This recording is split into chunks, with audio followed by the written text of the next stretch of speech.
Welcome to This Explainer.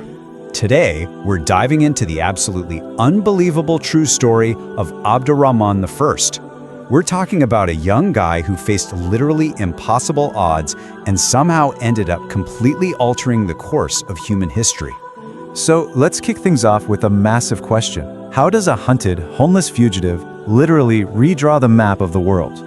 You know, when we look back at history, we're so used to seeing massive armies and towering empires shaping the future, right? But today, we're zooming in on a story where one single individual, completely stripped of his power and on the run, managed to build a legacy that lasted over a millennium. Section 1. The terrifying fall of Damascus. To really get this, we have to go back to the year 750 CE. For 90 years prior, the Umayyad dynasty had ruled across 3 massive continents. A massive global superpower. But then, their dominance vanished almost overnight. The Abbasid revolution swept through and took Damascus. And Damascus wasn't just some capital city. It was the political, economic, and cultural beating heart of the Islamic world. In literally a matter of days, it went from this incredible beacon of trade to a city just echoing with fear, smoke, and total destruction. And the Abbasid objective here? It wasn't just your standard regime change. No, this was a calculated, sweeping campaign to wipe the entire Umayyad bloodline from the pages of history. Doors were being smashed in, streets were echoing with the hooves of cavalry, and their terrifying decree was chillingly simple: leave no heir alive. Now, put yourself in these shoes for a second.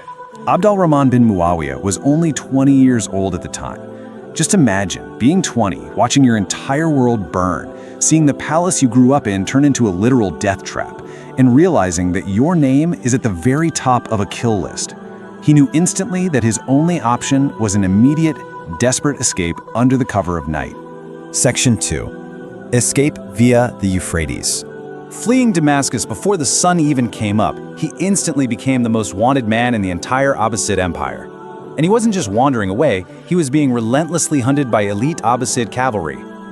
He had to evade capture all the way through Palestine, cross the entirety of Egypt, and push deep into North Africa. Every single road was watched. Any city he stepped into could have easily been his last. But the truly defining moment happened when he reached the banks of the Euphrates River. With the Abbasid soldiers literally right behind him, breathing down his neck, they called out. They actually offered him amnesty if he just turned back. But Abd al-Rahman saw right through it. He knew it was a false promise, a total trap. So instead of surrendering to certain death, he chose to dive straight into the treacherous, freezing water.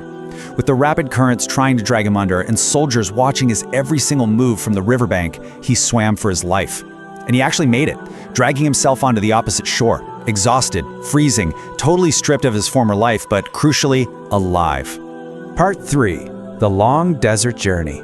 So surviving the river was really just the prelude. For 5 brutal years, Abd al-Rahman endured constant, exhausting danger. He had to completely conceal his royal identity, surviving severe hunger, thirst, and the totally unforgiving desert sun. He could only trust a tiny handful of people. But eventually, all this incredible endurance paid off when he reached North Africa. He sought refuge with tribes that still held sympathy for his fallen family. And slowly, a small but fiercely loyal circle of supporters began to form around him. But, he knew he couldn't just hide out forever. Looking across the Mediterranean, he set his sights on Al-Andalus, which is what we know today as Spain. At the time, the region was severely fractured. It was crippled by infighting between Arab and Berber tribes, and internal power struggles were just tearing the place apart. Abd al-Rahman countered all this chaos with a really masterful strategy of patience, diplomacy, and a unified vision of justice. He actually listened to the people, met with tribal leaders, and offered them the one thing they hadn't had in years: stability and a fair ruler. Section 4. The historic conquest of Cordoba. The year 756 CE marks the absolute climax of his journey. 5 years after arriving in Al-Andalus as a fugitive, the exiled prince finally faced off against the established ruler of Cordoba. This was it. This was the moment that would decide his fate, and honestly, the fate of the entire Islamic West. And he was facing a staggering mismatch. On one side, you had Yusuf al-Fihri boasting vast resources, a significantly larger army, and years of experience ruling. On the other side was Abd al-Rahman, commanding a much smaller but incredibly loyal force. But here is the exact reason Abd al-Rahman prevailed. He didn't command from some safe distance in a comfortable tent. No, he fought directly on the front lines. He took on the exact same risks as his men, which obviously boosted their morale immensely. Through sheer tactical brilliance and pure determination, Yusuf's lines eventually broke.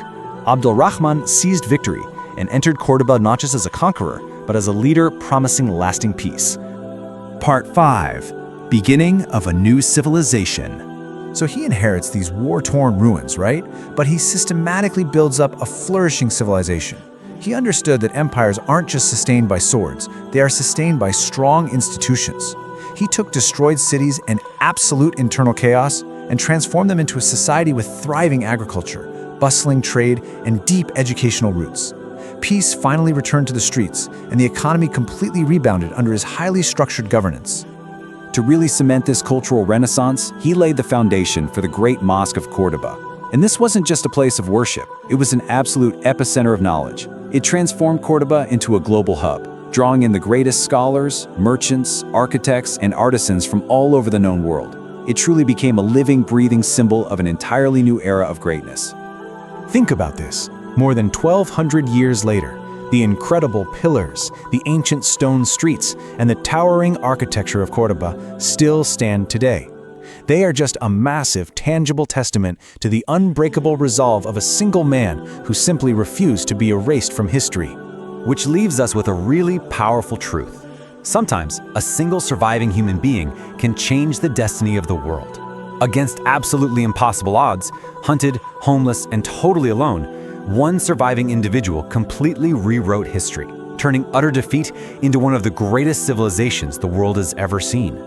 So I want to leave you with a thought to ponder before we wrap up. If one determined survivor can literally rebuild an entire civilization from the ashes, what seemingly impossible odds can you overcome in your own life today?